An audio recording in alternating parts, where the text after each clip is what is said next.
Design for disaster. The story of the Bel Air conflagration.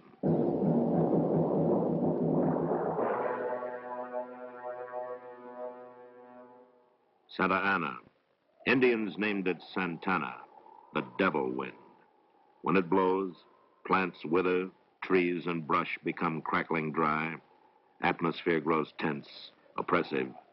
People tire easily, argue more. Even the suicide rate rises during the months of the Santa Ana. Warm, dry. This climate plays an important part in attracting over 3,000 people a month to the city of Los Angeles to become permanent residents. To settle into hotels, apartments, homes along the coast, inland throughout the central residential sections to the far reaches of the valley areas. And some move up to the scenic, secluded hill areas, where lush California vegetation softens the ridges and valleys for miles in every direction, and breezes blow clean through native growth. And increasingly strong during the late fall months of the Santa Ana, and dangerously dry when there has been no rain. It is during this unstable period that firemen most fear the potential. The potential of 134 square miles of thick, dry chaparral and oak, all within the city boundaries of Los Angeles, classed by experts as the fastest burning ground cover in the Western Hemisphere. And nestled in that cover, one of the greatest concentrations of high-value homes in America, a serious problem in fire protection under even the best of conditions. On the morning of November 6, 1961, fire department dispatchers find conditions far from the best. Santa Ana winds are strong, gusty. Humidity and moisture content of the brush rock bottom. Fire danger extreme. At 8:03 a.m., a condition of high hazard is declared throughout the department. Standby companies are moved up to stations near brush areas to strengthen the circle of protection. But even as they move, trouble strikes. At 8:15, an alert of fire is relayed to the officer in command of mountain firefighting units. Mountain Patrol and all units concerned. They reported brush fire in the mountain area, 3600 block Stone Canyon. The division chief responds immediately. Clouds of brush smoke are already visible on the ridge. The chief calls for additional companies.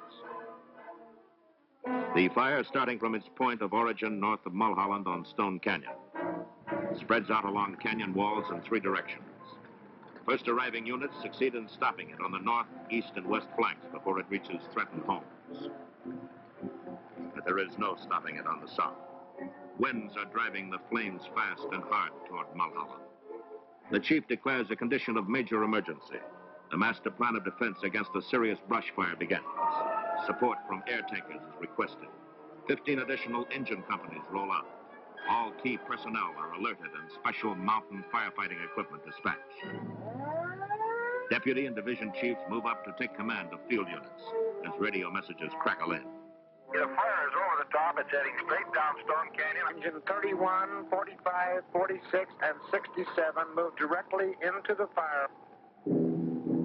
Fire has jumped Mulholland at the crest of the Santa Monicas, headed toward Bel Air. To these men, brush fires are routine, but this one is pushing them hard. The flames take a run along the canyon slopes, heading uphill toward the ridges. Firemen with high-pressure hose streams knock the fire down as it tries to make the jump as it did over Mulholland. But in the canyon between, along the wide sweep of fire front traveling unchecked with the wind, there lies the problem. Rough terrain impedes fire crews in meeting the flames head-on. Fire fans out the sweep-up canyon walls, threatening residential areas ahead.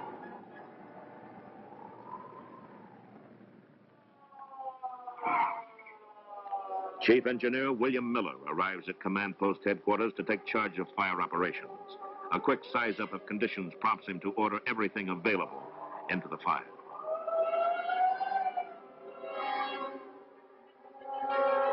Time is vital. Fire is spreading, growing by the minute. Air tankers sweep in.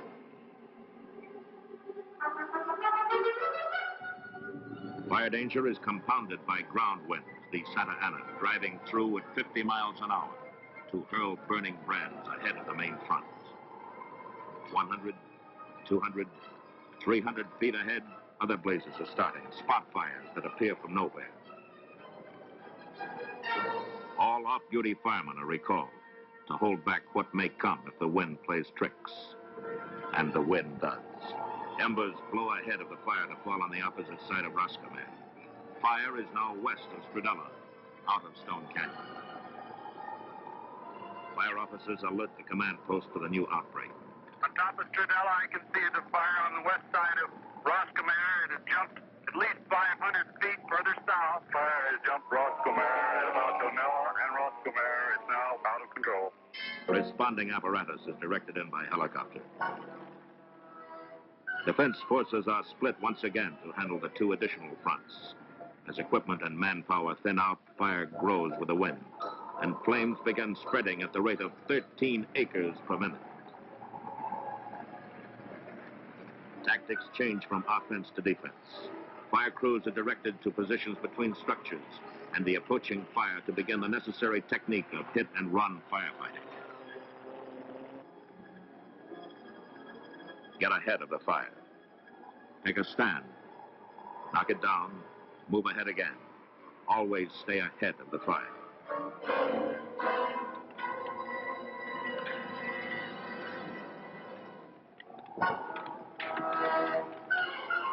Firemen, almost in the dark, fight to keep flames confined to single homes. But now fire is below them, sweeping south, coming up on both sides of the ridges they stand on, going overhead with the wind, jumping ahead of the men. The firemen are no longer ahead of the fire. Field commanders request more and more help as the flames spread. Unless we have companies that can lay into these individual houses, we are going to begin losing more houses on Roscommon.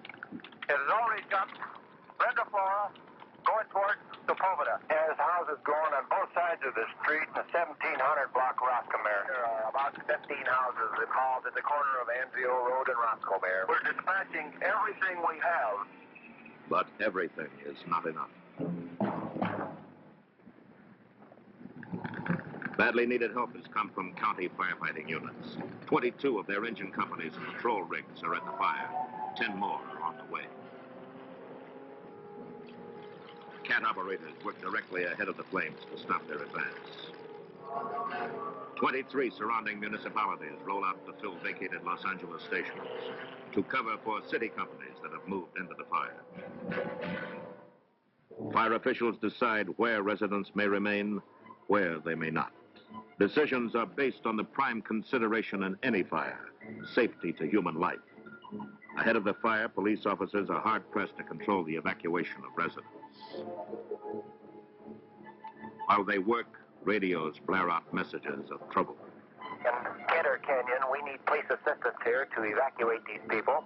We are going to lose some civilians if we don't get them out of here. There's a lady here having difficulty breathing. She's been sick and trapped in this fire. We have a school bus trapped 24, 25 Roscommon Road. The children are out, the driver and the bus are trapped. We've got a report of 4 people trapped on foot between Chelan and Roscommon. We need help from the police department. Send an ambulance to 2025 Stradella Road. Injured fireman. 850 Linda Flora. The house is on fire and there's a lady trapped. Congestion blocks fire trucks. Everyone must use the same narrow streets. No crossroads connect the steep canyons. Where fire easily jumps the ridges, firefighters must drive miles to go around. Sightseers add to the problems. Police are forced to arrest many who move in to get a ringside view of disaster. And disaster it is. In the canyons, along the hillsides, on the ridges, houses are burning. Smoke blacks out the sun. Firemen work in close as firebrands blow against the sides of houses, drive into crevices of wooden roofs, through windows, into ventilators, and bunch under the eaves of houses in glowing masses, held there by hot blasts of fire wind. Wind that bends high-pressure hose streams into worthless spray. Wind that whips roof fires into billows of stubborn flame. Where the men have water to fight with, they're holding their own. And then, without warning, some don't have water. First the pressure, then the water itself recedes from ridges. Fire companies are backed off by waves of flame. Along Stradella first, then Roscommare, then Linda Flora. The situation becomes one of scattered running battles as fire crews pick individual targets. Water is drafted from swimming pools wherever possible. But where water is limited to that in apparatus tanks, homes that are furiously burning must be passed by. Of the hundreds of others threatened or just starting to burn, a difficult choice must be made. Which to fight, which to forfeit. Houses with combustible roofs and those too close to brush are poor risks. Once extinguished, they catch fire again and again. Nevertheless, the firemen try. Air tankers come in low and often, despite collision hazard and the smoke. Only a limited number may operate. Even their biggest loads will not affect the huge central fires. They do their best work in conjunction with ground crews on the flanks to prevent fire spread. More equipment is moved in as fire sweeps south on a solid front at incredible speed. Every burning thing that can be torn loose by the wind is hurled ahead in this horizontal, leapfrogging, wind-driven advance. Burning brands rain down in clouds as fire leaps from wood roof to wood roof. Spot fires appear everywhere, spread, fuse together to feed the parent blaze. A blaze which is no longer just a major brush fire, just a group of burning buildings. It is now a full-scale conflagration. On the move, headed for the thickly populated areas of every residential section north and south of Sunset Boulevard. There is one chance. Every piece of firefighting equipment not actively involved in saving structures is being ordered to the area north of Sunset to head off the flames. Homes by the score disintegrate into white-hot embers carried high into the atmosphere by thermal columns of heat. Firestorms boil upward along residential stretches of Linda Flora, Chalon Road, Stradella, Samara, Chantilly. There is no clearly defined fire front. It's as if an enemy force had suddenly launched a paratroop attack behind the lines of defense. Sector chiefs attempt to maintain order where sectors no longer exist. Flames loom up in scores of homes on scores of streets. Firemen fight in smoke-imposed darkness throughout the fire areas. Some have no water, others have. In their concentration on the jobs at hand, none can know that 4 new crises are taking form. 6 miles northwest in a remote area of Santa Ynez Canyon, a second major brush fire has broken loose. Destroyed 9 homes and is racing toward the main fire to eventually blacken 10,000 acres.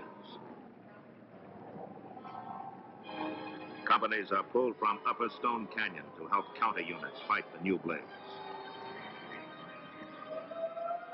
In Benedict Canyon, 1/2 mile east, another brush fire is deliberately set.